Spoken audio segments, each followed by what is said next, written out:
Sven Hughes, who's the CEO of Enigma Strategic Communication. He joins us now from London. All right, there we go. We'll bring up the box. Sven, good to have you on the show. So you've listened to some of the leaders' words. You've also written a very interesting book. Talk to us about the power of words.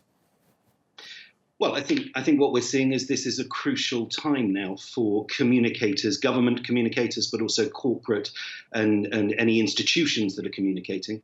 This is a moment for calm, considered communication.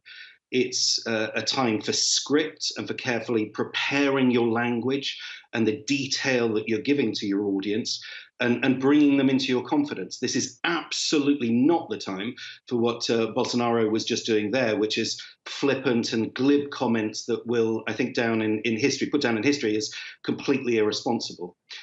Politicians generally, I think, are slowly coming to terms with the idea that this is a time for crisis communications and not campaigning, the traditional sense of campaigning communications.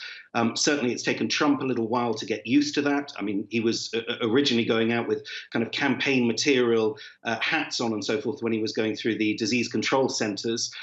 He was trying to use divisive language in terms of this being a Chinese virus.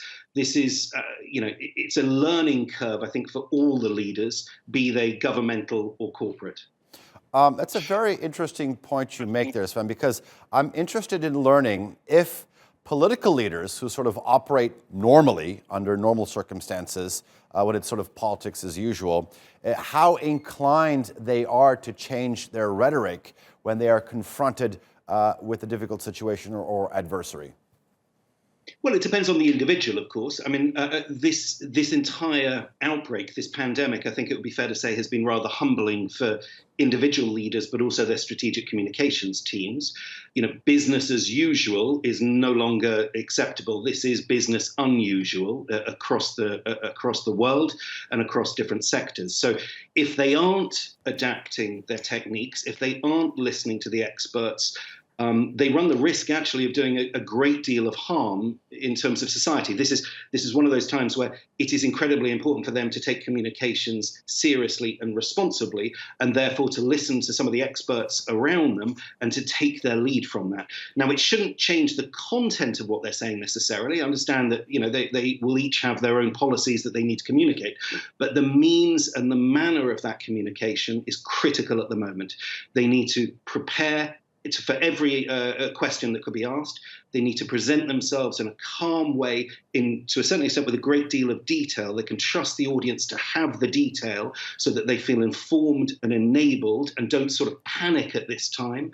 And there are certain other techniques they can use, not rushing into the room and the podium to give their presentation, but rather being calm and manifesting the calm assurance that really the government wants to present at this time. Because it's only through that are you going to engender that in your audience as well. It's interesting you say that because the fact that the leaders must deliver their message in a calm manner. I want to play you a soundbite from a different world leader from a very different message. Take a listen.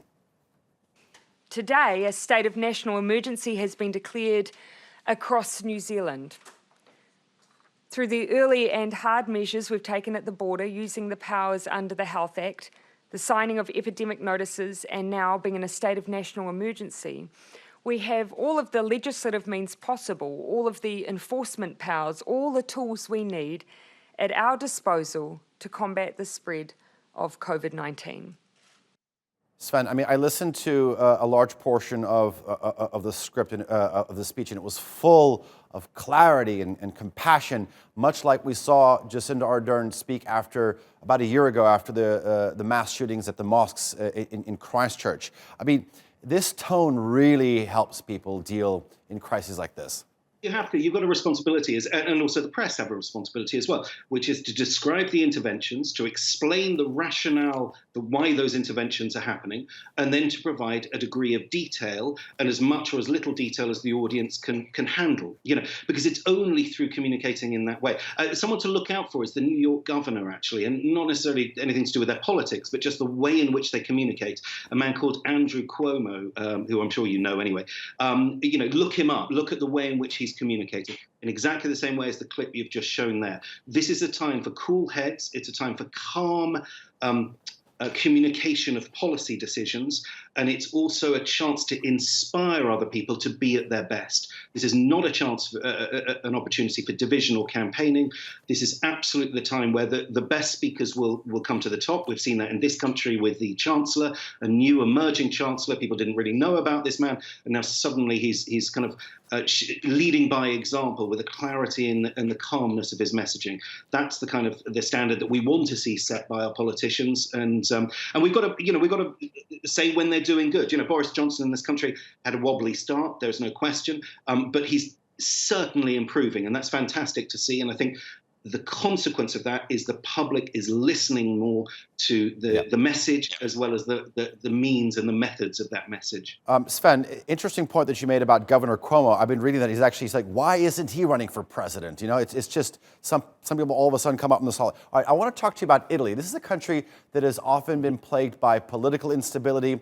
Giuseppe Conte over there hasn't really done anything special, but the perception of how he's dealing with this crisis, you really see his numbers in terms of his public approval skyrocketing. Well, you find that generally anyway. Anytime there's a crisis, the numbers, people will rally around their government, their prime minister or their president. I think Bush saw this. He had a 90% approval rating at one point. We're seeing it in America at the moment. It isn't just about approval rating. It's about trust rating, though. And this is the crucial statistic. Actually, if you take it back to America for a second, I think I'm right in saying 75% of Republicans trust the information coming out of the White House at the moment in relation to the virus, whereas only 8% of the Democrats trust that information. So it's not just about approval rating. What we've got to drill down into is the trust rating, because that's what drives behavior change. Okay. It's trusting the information coming across so that you wash your hands, so that you socially distance. That's the crucial number to watch out for in this instance. All right. Sven Hughes, great conversation. I think you communicated that very well, so I do appreciate it.